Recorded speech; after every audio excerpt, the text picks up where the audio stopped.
Hey, Soul Quest. Soul Quest is an essential experience. We got to have it every year. And this is that time of year where typically we gather on your college campus. But not this year. But we're still going to receive a word from God like no other time.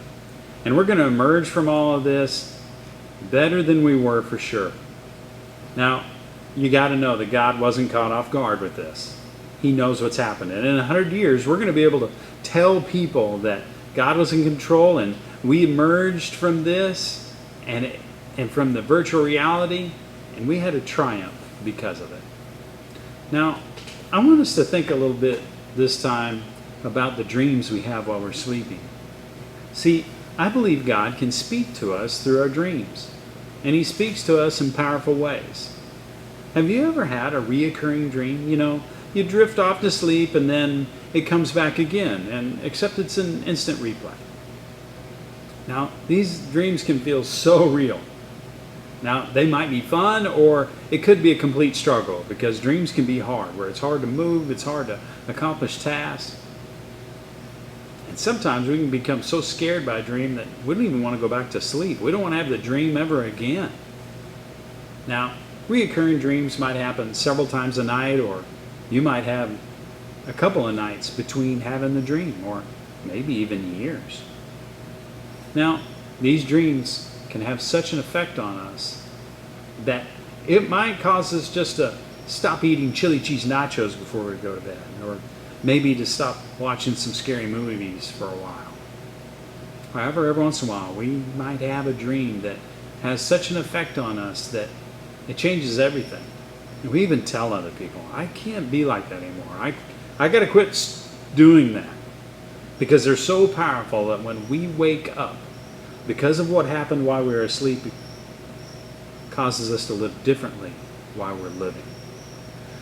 Now, dreams and all the weirdness and freakiness, it's kind of a spiritual effect on us.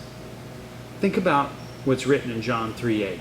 The wind blows wherever it pleases. You hear its sound, but you cannot tell where it comes from or where it is going.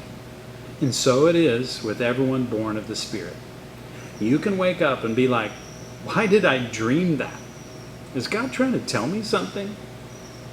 And when we dream, we remember that we can make changes to our lives and the lives of others. Let me tell you a story. There was a young man that was known for drinking and partying. And he got into such a bad fight that he had to spend almost a year in jail. And this time in jail, he kept having these reoccurring dreams that he believed were from God. And they were going to change everything. When he was released from jail, he knew that he had to live differently. He couldn't live the way he did.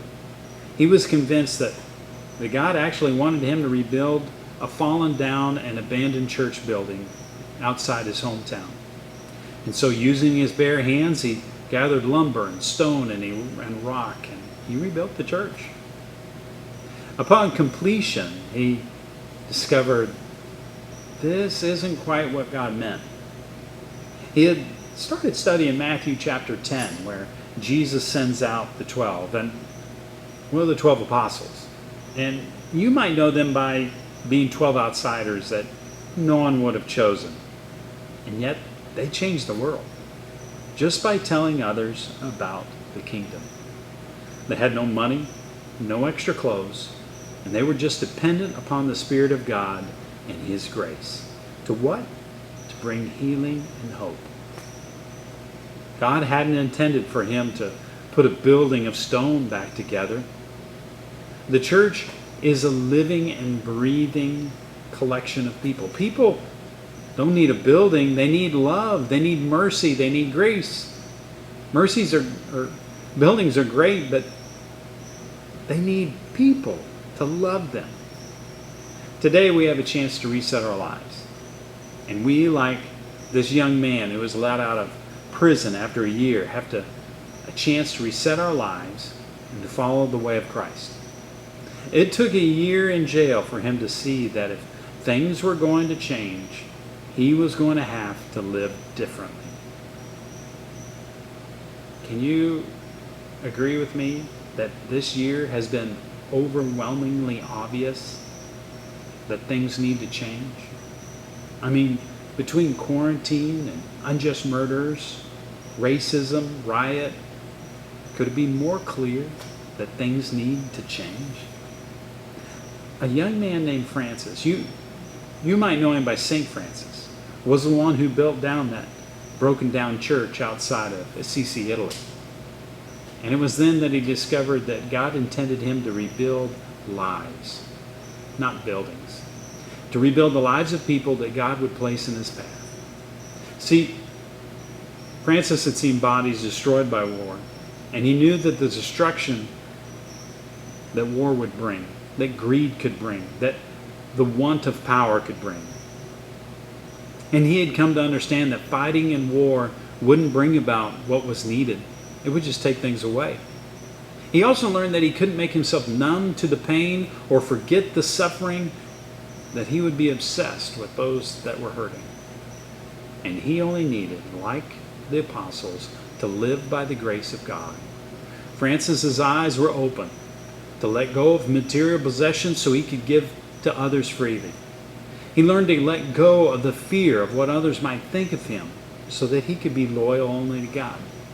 That the secret to trusting in God, to trust in God's future, could just be found in the simple words of Jesus. Don't be intimidated. Eventually, everything is going to be out in the open. And everyone will know how things really are. So don't hesitate to go public. Don't be bluffed into silence by the threats of bullies. There's nothing they can do to your soul, to your core being. Save your fear for God, who holds your entire life, body, and soul in His hands. What's the price of a pet sparrow? Some loose change, right?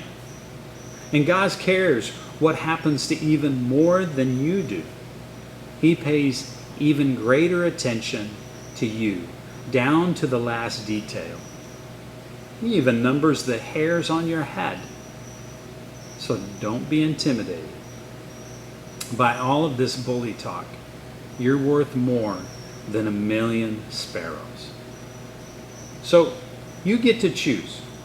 Do you want to trust or avoid the dreams that God gives you? Dreams without actions is just hiding, it's just denial. Consider the words of the psalmist when he wrote that God ministers to us in our sleep. He calls us to greater acts of compassion and justice. God met and He spoke to some of His most beloved at night and through dreams. You remember Jacob or Joseph, Abraham, or maybe Samuel, Joseph and Mary, and his son Jesus, all at night, to give them a message for them to live during the day. You might as well stay sleeping if you're going to wake up from this dream that convicts you to be different and then do nothing. Jesus didn't just long to give good news to the poor. He left heaven and He gave it. He didn't just deliver the Sermon on the Mount. He lived it.